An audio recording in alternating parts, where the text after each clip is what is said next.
Um, Good morning, everyone, and welcome to the next session with the second session with Dr. Suzanne Awung. This is part of the entrepreneurship training. Today, she will continue with the the session the first session she had, sustainable agriculture. So now, Suzanne, over to you. I'll stop sharing my screen. Okay, over to you. Okay.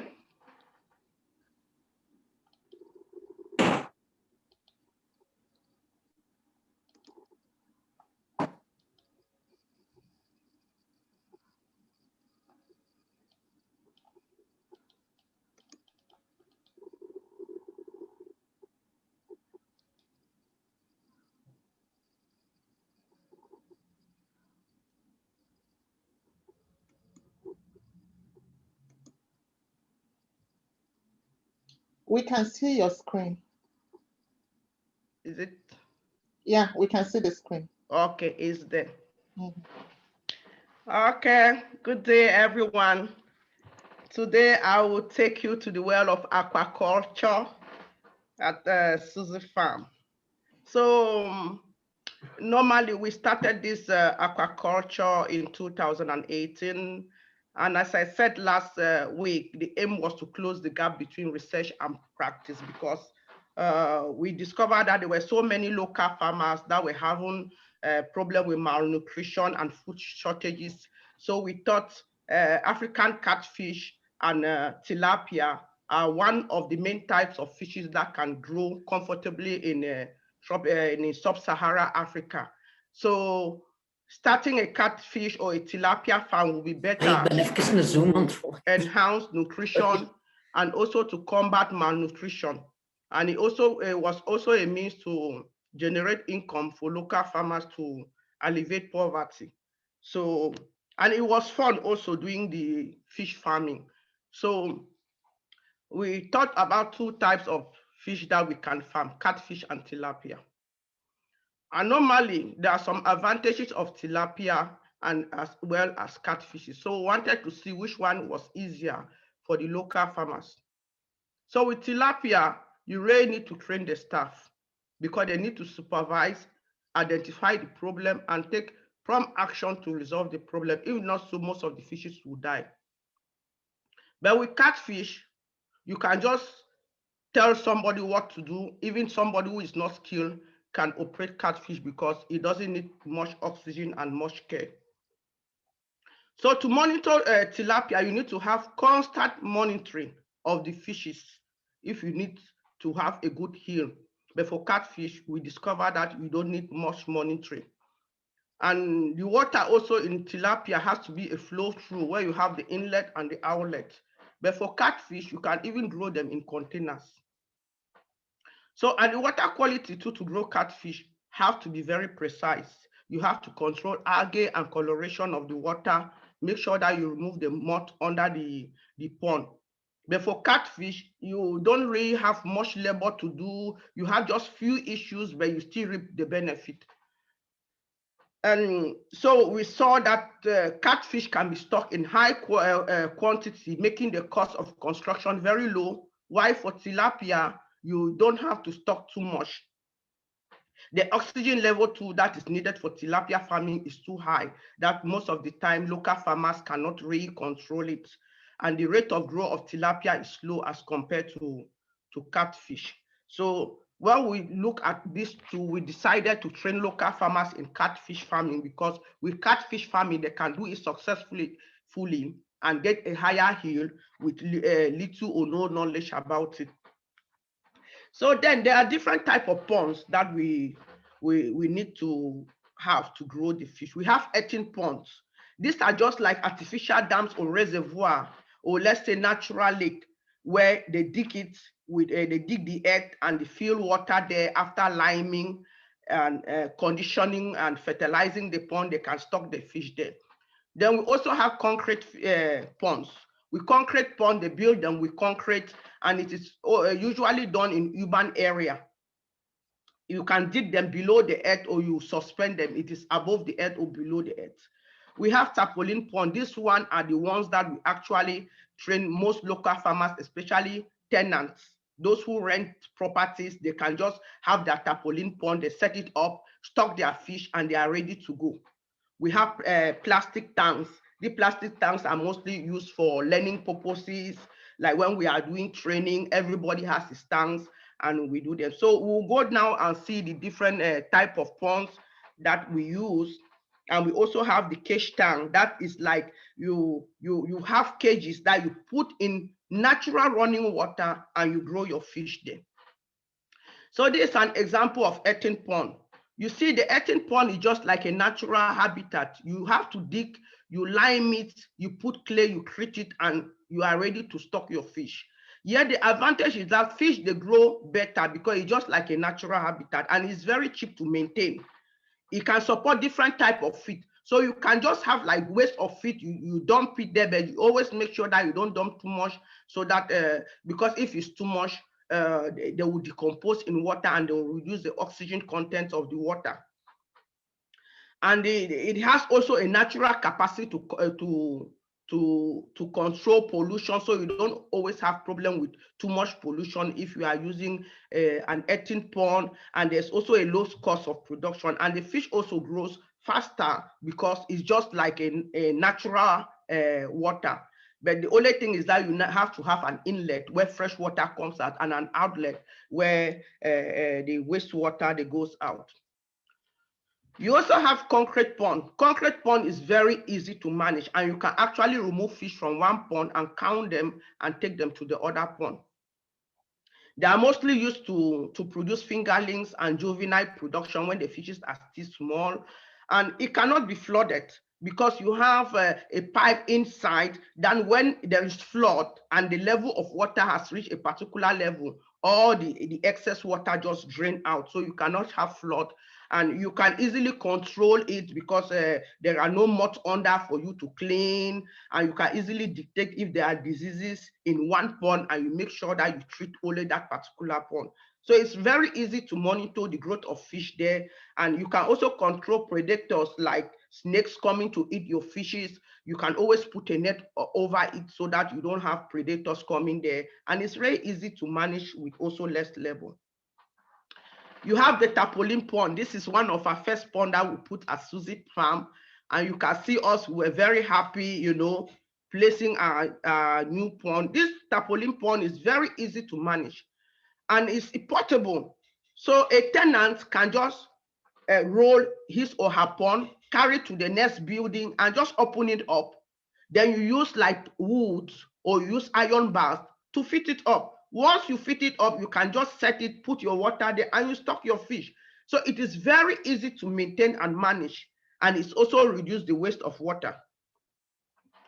We have plastic ponds.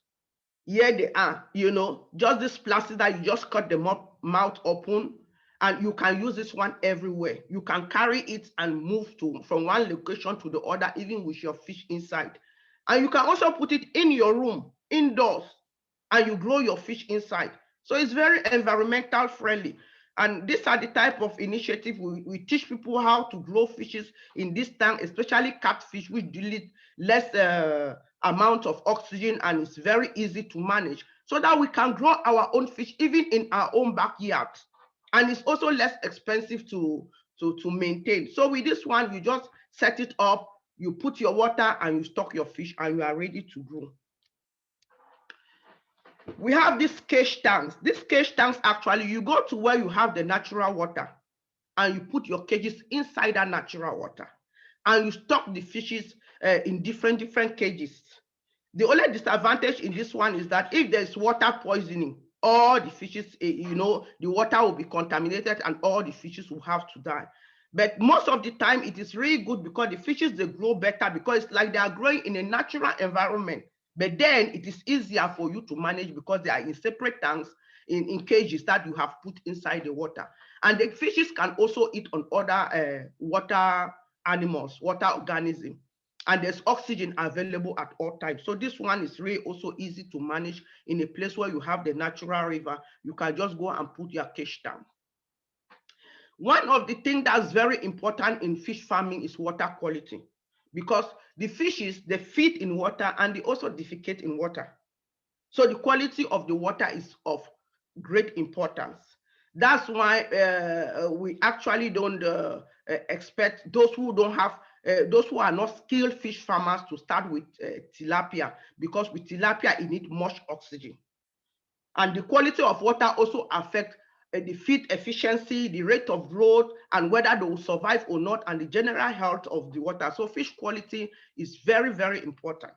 So for dissolved oxygen in water, it has to be at least from 5 milligrams per liter to saturation point.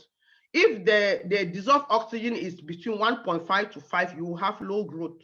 And if it's less than 1.5, the fishes will start to die.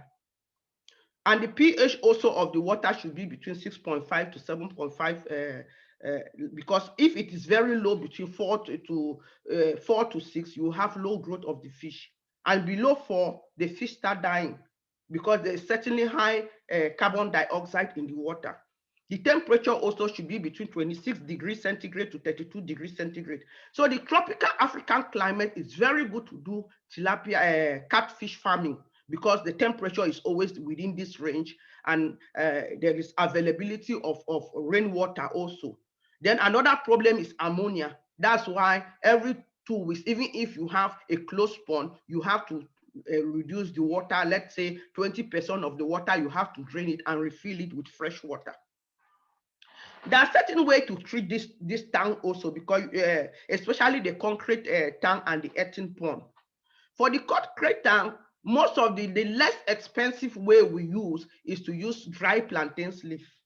When you see dry plantains leaf and banana leaves, we cut them, we just put it in the pond after we build our concrete tank.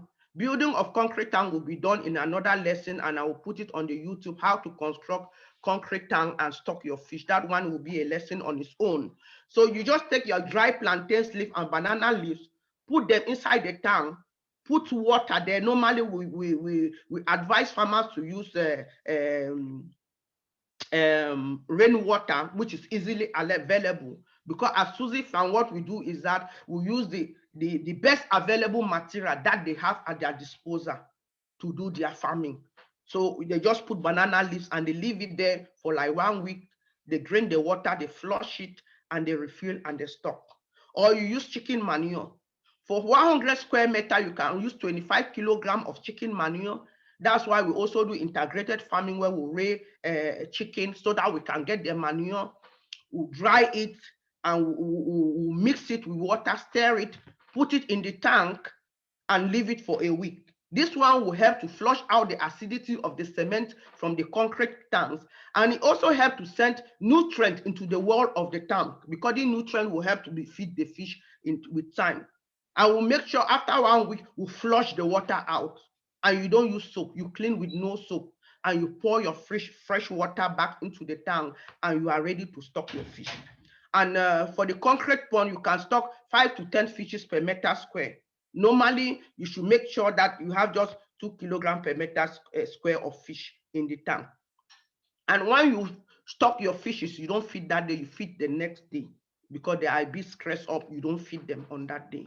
So for earthen pond, you make sure that you mix lime and salt, then you spray all over. This lime will help to kill all the predators inside the pond, and it will also help to reduce acidity and correct the pH, so that the pH will be between 6.5 to 7.5. That is good for stocking.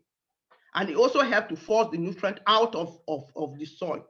And when you do, like you have already treated your pond, you fence it, and you make sure that you do now the chicken manure treatment, where you take 25 kilograms of dry chicken manure mixed with water, and you make sure that you fill it in your tank, you stir, and you leave it there.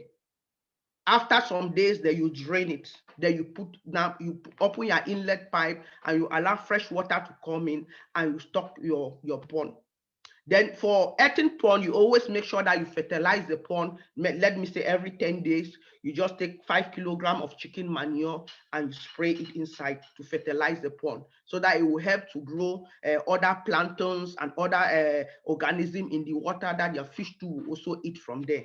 And for this one, you wait for 5 days and you are ready to stock. But for earthen pond, it doesn't take more fish like the concrete pond.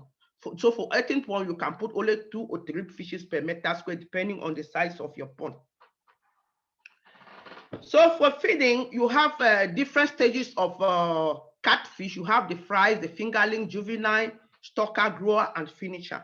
So from the time you produce your fingerlings to the time you take it to the market, which is, it can go up to 1 kilogram. It's just within 6 months to get one fish to grow it up to 1 kilogram, which is very good. So for fries, we always make sure that we formulate their feed normally with local available food crops material that is available. So each formula depends on the community in which we work, because we will make sure that the local farmers can use their own food crops to formulate this feed, so that they don't depend only on exported food, which are very expensive for them to buy. So we'll make sure that we formulate feed for fries with a crude protein of 38%. Most of the time, farmers who are doing, who have layers and have some eggs, when they have broken eggs, what we do is that we just boil the broken eggs and use it to feed the fries. So nothing is wasted in the whole integrated farming. For fingerlings, we'll make sure that the crude proteins is 38, because fish need a lot of protein to be able to grow well and make a good heel. Then for stockers, which are already between 50 to 150 grams, we use 32 degrees and we do spot feeding. Normally, when the fishes are still small, like fries, fingerling, and juvenile, we feed in a type of feeding that we call broadcasting, which means we'll just move around and we'll throw the feed around, because if you put it only on the spot, most of the smaller fish will not be able, they will not know that they have to come to that particular spot to eat.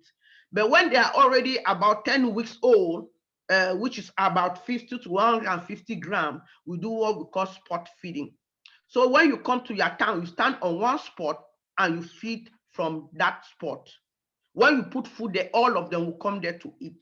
And when you see that the feet are floating, or it stays for about 30 seconds or 1 minute and it has not finished, you have to stop, because you don't have to leave waste feed in the tank, because when the waste feed decompose, it will reduce the oxygen content of the tank and produce more ammonia, which will not be good too for the health of the fish. So from the first 2 months, we always feed them with formulated feed or egg yolk. And when they are already from 2 months, we do our local feeds. Because since it's integrated farming, most of the farmers, they have things like cassava leaves, which has 25% of protein, and papaya leaves, which have 23% of protein. We mix them with the ends of fish. When they are cooking their food, maybe the head of the fish, the bones and the tails, all those parts that they don't need, they dry them and we grind them, mixed with granola that is always readily available. When they kill their animals, they keep the blood for blood meal. We do all this one, mix them up, and we use gari as blender to blend all these food ingredients, and we dry them. Then we use it to spot feed the fishes.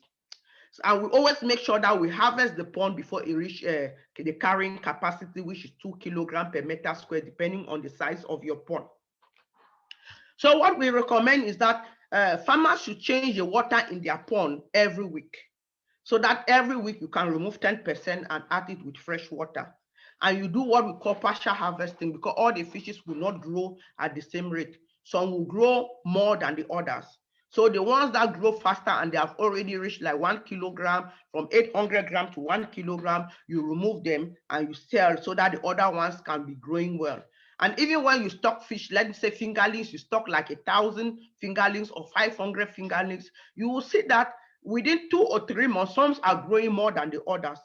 So you have to split the population. You split the ones that are growing bigger and the ones that are smaller. so that each of them will be able to eat. If not so, if you put them all on one tank and you feed them, the bigger fishes, they will be eating, they will eat more than the smaller fishes. And you know, they are also carnivorous, and the bigger fishes that grow very fast can start feeding on the smaller fishes. So normally we do rainwater fishery and vegetable chain in such a way that when we collect our rainwater in reservoirs and tanks, we should always know that rainwater sometimes can come with carbonic acid, especially if the rainwater is in urban town. So what we do is that we collect them in the reservoir and leave them open for the sun to shine on them. When the sun shines on them, it really treats the water, and we just add our dry banana leaves and treat it. Then we age it, we just add like some small pond water in it. Within 2 days, it is okay to use.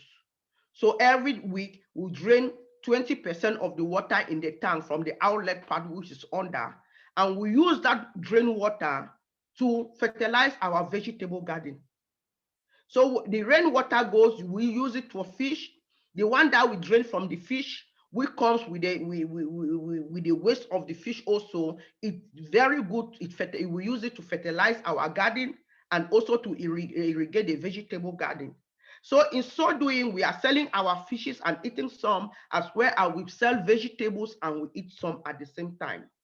So we close the chain and make sure that rainwater is not just wasted.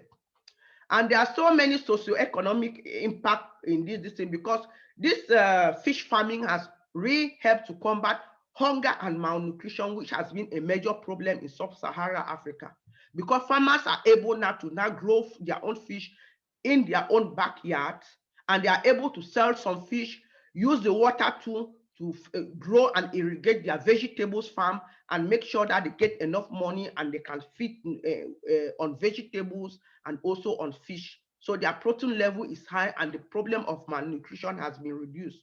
And local farmers too can also set up a fish farm at a local cost, because the rainwater is easily available in tropical rainforests.